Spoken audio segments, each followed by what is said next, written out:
네, 지금부터는 명화로 배우는 서양 미술사 상강 2편 그리스 미술을 시작하겠습니다. 그리스 미술. 저희 교재 27페이지에 보시면 서구 문명의 기원 이렇게 나와 있습니다. 자, 그리스 미술. 우리가 이제 서구 유럽의 미술의 어떤 모태들이 이 그리스 미술에서 나오기 시작을 했는데요.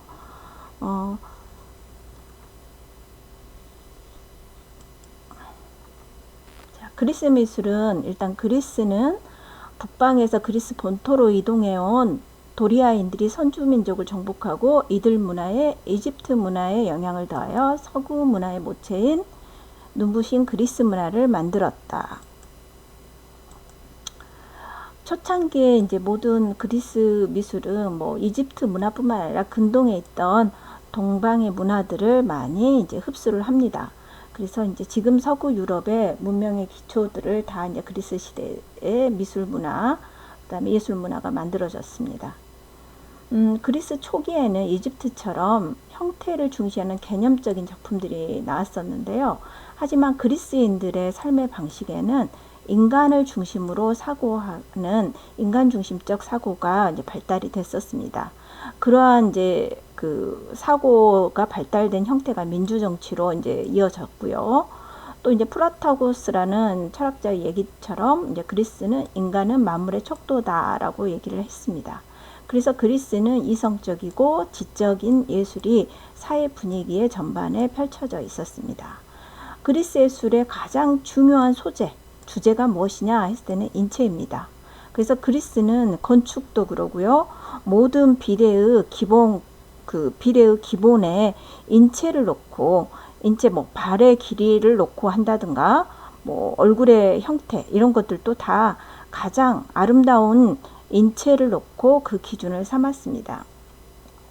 우리가 보통 그리스 미술이라고 했을 때는 BC 10세기에서 BC 1세기 말 로마의 정복되기까지 9세기에 걸친 그리스와 남부 이탈리아 에게 주변 지방에서 반영된 미술을 얘기하고 있습니다. 그렇기 때문에 그리스 미술은 인간을 중심으로 한 합리성의 추구, 인간만이 자연에서 가장 아름답다라는 믿음을 가지고 완전한 이상의 경지에까지 오르도록 하는 미술 세계입니다. 건축은요, 이제 그리스는 이제 회화보다는 건축, 특히나 그 다양한 건축 신전들이 많이 나오죠. 신전 건축이 중심이었고요. 조각은 수학적인 비례에 의한 인체의 이상미를 추구했다. 그래서 인체 하나를 만들더라도 다양한 수학적 비례를 적용을 했습니다. 그래서 우리가 잘 아는 황금 비율도 이때 만들어집니다.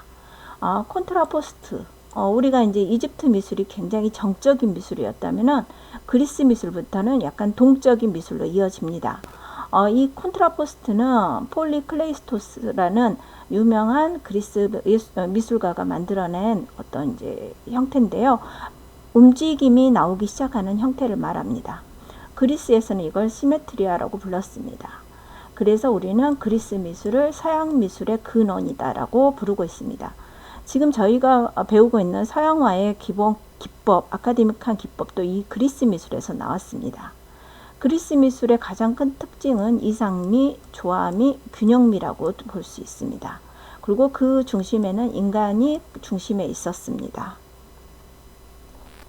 그리스 미술은 크게 3단계로 보고 있는데요. 아르카익 시기, 고전기, 헬레니즘 시기. 고전기는 이제 클래식기라고 부르기도 합니다. 아르카익 시기는 기원전 7세기 중엽부터 기원전 5세기 초엽까지 페르시아 전쟁 때까지 시기를 일컫는데요. 이때까지만 해도 이집트 양식이 상당히 많이 남아 있어서 엄숙하고 절제된 표현이 특징입니다. 이제 고전기가 어떻게 보면은 우리가 말하는 아카데믹한 그리스 미술의 가장 모범이 되는 시기입니다. 페르시아 전쟁 때부터 펠로폰네스 전쟁 종결까지 기원전 5세기 후반까지를 말하고 그리스 미술 건축의 전성기가 이때입니다. 그렇지만은 그리스 미술의 가장 그 많은 얘기가 오가는 게 바로 이 헬레니즘 시기의 미술입니다. 왜냐하면 헬레니즘 시기가 가장 다양한 그리스 미술이 나오기 시작한 시기이기도 합니다.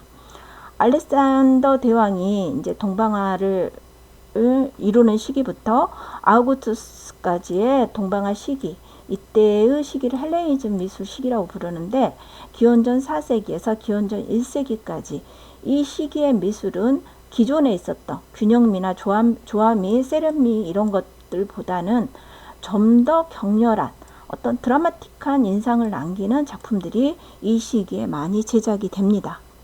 자, 먼저 아르카익 시기를 보겠습니다. 그리스의 도시국가들 중에서 아테네를 중심으로 전개된 위대한 미술혁명은 최초의 석조 신전들이 건립되던 기원전 7세기 중엽부터 이집트와 수메르로부터 영감을 얻고 기술을 배워서 이제 조각상을 만들었습니다. 이 시기에 이집트 석조 조각의 영향 속에서 그리스의 특성이 드러나기 시작한 시기를 아르카익 시기, 고졸 양식의 시기라고 부르고 있습니다. 자, 이게 이제 그 그리스 신전에 봉안되었던 조각상들인데요. 이때 이제 청년의 모습을 코루스라고 불렀고요. 여인상은 코레라고 불렀습니다. 한번 보면은 청년의 모습은 옷을 벗고 있는 누드의 모습이고, 아직 여인의 모습은 옷을 벗지 않는 옷을 입고 있는 모습입니다. 이들의 공통점은 이집트 조각과 유사한 부분들이 많이 있으면서도 폭넓은 어깨의 실루엣이라든가 팔의 위치, 꼭진 주먹, 왼발을 앞으로 내밀고 있는 방식, 이 발이 어땠습니까? 이집트인들은 정면을 향하고 있거나 아니면 이렇게 옆면을 향하고 있었죠. 근데 이제는 발에 이렇게 움직임이 보입니다. 그래서 여인의 몸에 밀착된 의복, 그 전에 이집트 미술에서는 의복의 이런 줄무늬라든가 옷자락의 모양은 묘사가 되지 않고 단조롭게 되어 있었다면, 그리스부터는 이러한 옷주름의 묘사까지도 나오기 시작을 합니다. 아직은 어색하고 자연스럽지 못하지만 그래도 그 이집트에 비해서는 많이 발전된 형태를 띠고 있습니다. 그리스 미술가들이 이제 이집트에 가서 이집트의 미술가들로부터, 장인들로부터 기술을 배워왔기 때문에 상당히 초창기에 아르카익 시기까지만 해도 이 이집트의 양식이 많이 남아 있습니다. 하지만 이렇게 보면은 살짝 이집트에는 이렇게 웃는 모습이 있지는 않았죠. 이거를 이제 우리가 아르카익 미소라고 부릅니다. 이 미소 하나로 정적인 부분이 상당히 많이 완화되고 있습니다. 이때 나온 게 이제 단축법이란 게 나오는데요. 단축법은 지금의 온근법하고 온근법의 시초이기도 합니다. 이제부터 관찰에 의해서 제작되기 시작을 한데요. 단축법이 최초로 도자기 그림에서 나오기 시작을 합니다. 그 다음에 이제 고전기 클래식기는 아르카익기의 입상에 적용된 엄격한 좌우 대칭이 이제 고의적으로 비대칭으로 바뀝니다. 이걸 콘트라포스트라고 부르고요. 이 콘트라포스트 기법은 뭔지 움직임이 보이면서도 느긋하고 자연스러운 자세가 가지는 균형미가 이제 나오기 시작을 합니다. 그리고 이제 비대칭을 이루지요. 콘트라포스트를 통해 그리스의 조각가들은 생명력 있는 인체를 표현하는 자유를 얻게 됩니다. 그래서 이제 어떤 조각상의 이 콘트라포스토는 대단한 혁명과도 같은 어떤 그 미술의 어떤 기법입니다. 신체 조직의 생생한 약동을 표현할 수 있게 되자 생명의 표지였던, 아까 우리 이렇게 스마일 느낌이 있었죠? 이 미소는 사라지고 이제 전체 동세를 통해서 이제 생명력을 표현하기 시작을 합니다. 자, 고전기 조각가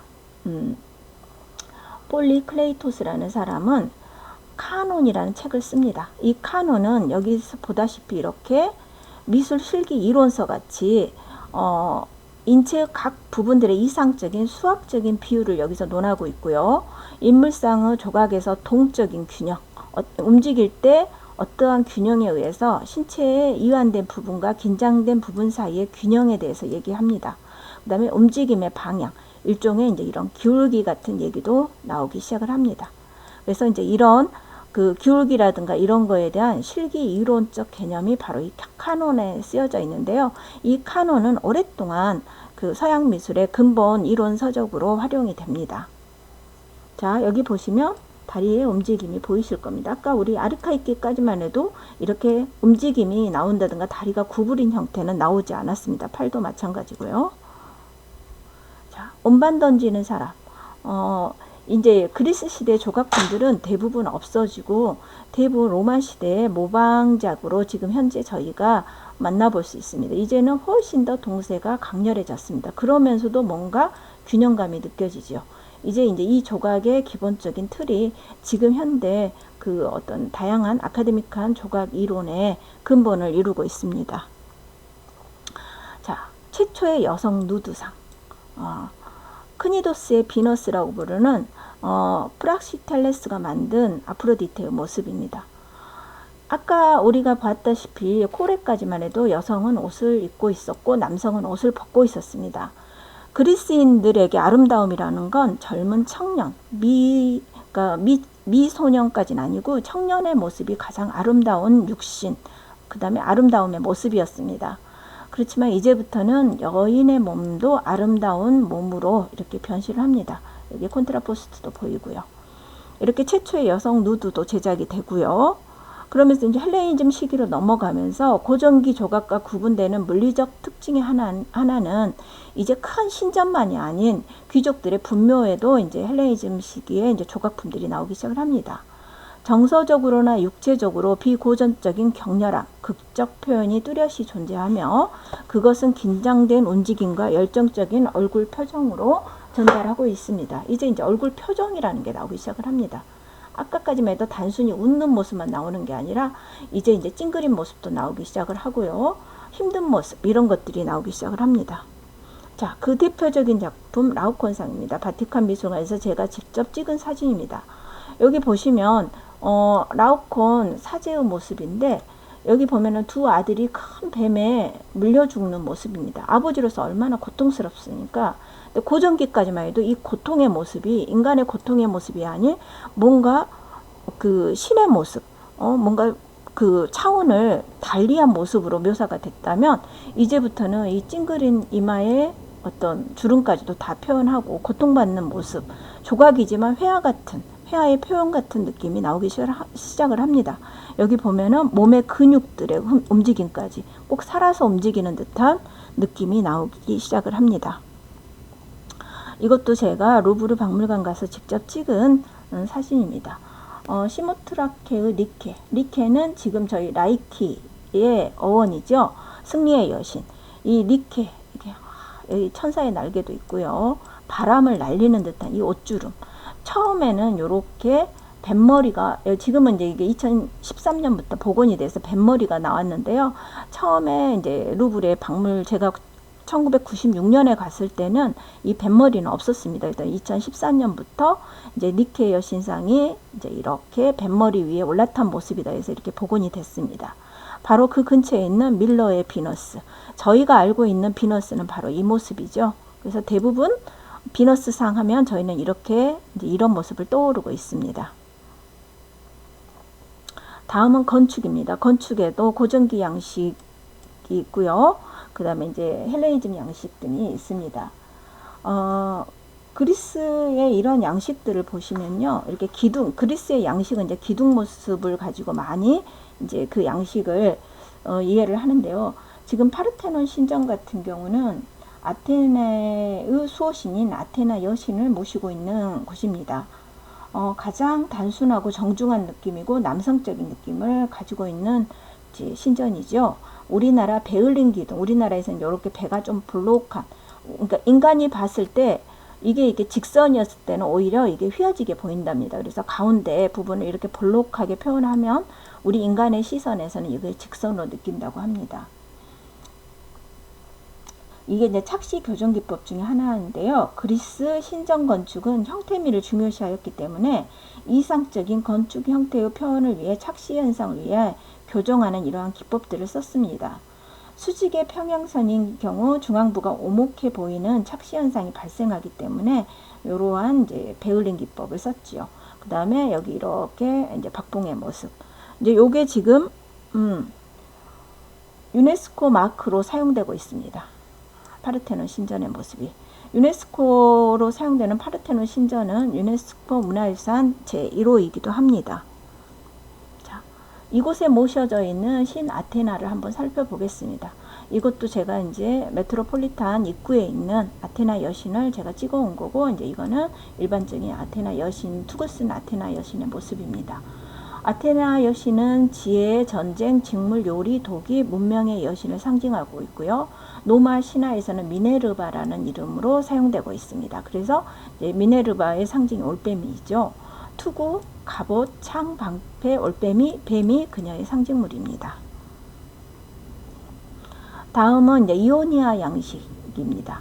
이오니아 양식은 이렇게 보면은 이렇게 양머리처럼, 이렇게 양쪽에 양머리처럼 돌려져 있는 게 특징입니다. BC 7세기 초부터 에게의 연안에서 이제 발달을 했고요. 이오니아인들이 발달시켜서 이오니아 양식이라고 부르고 있습니다. 매우 세련되어 있고요. 우아하고 경쾌하고 유연한 느낌을 가지고 있습니다. 여성적인 느낌이 있고요. 도리안보다는 배을림이 약하고, 이런 소용돌이, 여기 보시면 이런 소용돌이 그 주두가 특징입니다. 이 이제 이오니아 양식의 신전 중에 에렉테움 신전이라는 게 있는데 아테네에 있습니다. 여기 보면은 처녀상이 6개가 있습니다. 지금 현재 이 신전에 남아있는 이 처녀상은 이제 모조품이고요. 이제 실제 작품은 박물관에 가 있습니다. 다음은 헬레니즘 양식의 코린트 양식입니다. 코린트 양식의 특징도 이 기둥에 나와 있는, 주디에 나와 있는 아카투스 입의 모양인데요. 이렇게 약간의 나뭇잎 모양 비슷하게 장식적인 효과가 들어있는 어떤 이런 기둥의 형태입니다. 주초와 주시는 이오니아에 가깝지만 최초로 바샤의 신전에 사용됐으며 그 후 그리스 후기 모라 시대에서 주로 사용되었습니다. 자, 제우스 신전의 모습입니다. 자, 여기 보면은 영국의 대형 박물관도 그리스의 다양한 기둥의 형태, 박봉의 형태를 가지고 만들었습니다. 미국에 있는 메트로폴리탄 미술도 이렇게 그리스 신전의 모습이 미술관의 모습입니다. 다음은 그리스 도자기입니다. 처음에 흑해식 도자기인데, 흑해식은 이 말 그대로 그림 속에가 까맣게 표현된 게 흑해식입니다. 이 흑해식 도자기를 통해서 그리스 회화를 유추해 볼 수가 있는데요. 이게 이제 그 다음에 나온 게 이런 적해식입니다. 적해식 도자기는 이렇게 안에가 붉은색을 띠고요. 밖이 이렇게 검은색으로 칠해져 있습니다. 이렇게 손잡이가 있는 게 암포라라고 부르는데, 여기에 포도주라든가 다양한 음료를 담았고 올리브 같은 거를 저장했던 항아리입니다. 그렇다면 이제 그리스 미술이 왜 서구 미술의 모태가 됐냐? 이렇게 얘기했을 때, 많은 이제 서구의 이제 화가들이 로마로 가서 그리스 미술을 배우기 시작을 합니다. 로마는 또 그리스 미술을 모방을 했고요. 이제 그리스의 유명한 신 산미신이 있습니다. 그리스 로마에 자주 등장하는 이제 3명의 여신인데요. 이 여신들의 모습을 통해서 신본주의에서 인본주의로 갔다라고 얘기를 합니다. 신에게서 인간의 육체를 보고 있었고요. 이 3명의 여신들은 제우스와 에우리노메의 딸들이라고 합니다. 로마 시인 헤시오도스가 이제 이들을 분류를 했을 때, 이들은 매력, 미모, 창조력, 혹은 정숙, 청순, 사랑 이렇게 부르기도 합니다. 하나는 또 미라고 부르기도 하고 우아, 은혜라고 부르기도 합니다. 이렇게 이제 뒷모습이 있는 모습을 이제 은혜라고 부르고 있습니다. 일종의 의인화된 이제 여인들의 모습, 여신들의 모습이죠. 근데 이제 이 산미신이 자주 등장하는데, 이들이 뭐 주인공으로 등장하는 경우보다는 이제 주변에 이 산미신이 항상 미술이나 예술품 혹은 이제 문학에 많이 등장을 합니다. 이들은 모두 다 신과 인간의 마음에 기쁨을 준다고 합니다. 자, 이렇게 그리스 항아리에도 여신의 모습이 나와 있고요.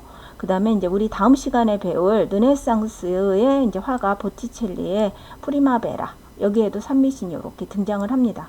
여기 보면은 이제 프리마베라가 있고요. 가운데 이제 비너스, 아프로디테가 있습니다. 그녀의 아들 큐피트가 위에 있고요. 그래서 이제 우리가 이제 서양 미술에 이제 현대 미술이 오기 전까지는 미술에는 나름대로 상징의 도상들이 있습니다. 여기 보면은 왜 그녀가 봄의 여신 프리마베라냐 이렇게 했을 때 그녀의 옷에 꽃무늬도 있고 이 두 명의 여자는 한 명입니다. 입에 꽃을 물고 있고요. 그래서 여기 보면은 이 그림은 여기서부터 이렇게 감상을 해 들어가는 겁니다. 자, 서풍의 신, 여기 까만 몸을 하고 있는 이 사람은 이제 서풍의 신인데요. 제피로스라고 부릅니다. 그가 이 봄의 여신 요정 클로리스를 쫓고 있고요. 이 이제 클로리스는 플로라라고 하는 꽃의 여종으로 이렇게 변신을 합니다. 그래서 그녀의 몸에서 이렇게 꽃을 뿌리고 있지요. 그래서 이제 이게 지금 여기서 보면은 봄의 축제의 여신, 산미신이 같이 등장을 합니다. 이것도 이렇게 그리스 항아리라든가 이거 로마 시대의 벽화라든가 그 다음에 그리스의 조각품을 통해서 그 이미지가 이제 회화로 이어진 케이스입니다. 자, 마지막으로 그리스 미술의 영향. 다시 그리스 로마로 돌아가자고 하는 신고전주의의 영향을 대단히 미쳤습니다. 신고전주의. 다비드의 제자인 앵그르가 이제 대표적인 인물인데요. 여기서 보면은 주피터와 테티스라는 이름, 그 다음에 왕좌에 올라 있는 나폴레옹 1세의 모습을 제우스 신의 모습으로 이렇게 그렸습니다. 여기 보면은 나폴레옹의 손에 들고 있는 이 왕월은 왕의 상징, 신의 상징입니다. 이렇게 이제 신들의 왕, 제우스처럼 나폴레옹을 그리기도 했고요. 여기 이제 주피터와 테티스라는 이름의 이제 이 작품은 주피터는 제우스의 로마식 이름입니다. 호메로스의 일리아드의 한 장면을 묘사한 것인데요. 앵그르는 18년간 로마에 가서 이제 라파엘로의 그림에 많이 심취되어 있었고, 이제 그리스하고 로마 미술에 심취해서 그림을 배워와서 프랑스로 돌아온 화가입니다. 여기서 보면은 이제 신고전주의 화가 앵그르가 이제 그리스 신화, 로마 그리스 신화의 이야기들을 이제 회화에 옮겼는데요. 여기에 있는 이 사람들이 제우스라는 상징은 여기 있는 독수리를 통해서, 여기 독수리 카페트를 통해서 이 사람이 제우스 신과 같다라고 보시면 될 것 같습니다.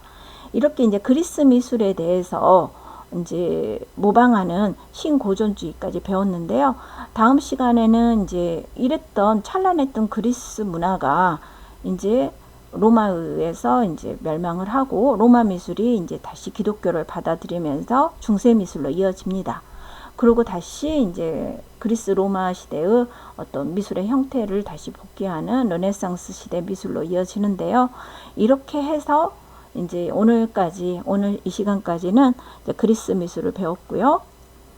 이렇게 다양한 그리스 미술이 왜 그 서구 미술의 근간이 되었는지 이제 다음 시간에 또 중세 미술하고 이제 르네상스 미술을 통해서 설명해 드리겠습니다. 이상으로 오늘 그리스 미술까지 해서 3강 명화로 배우는 서양 미술사를 마치겠습니다. 감사합니다.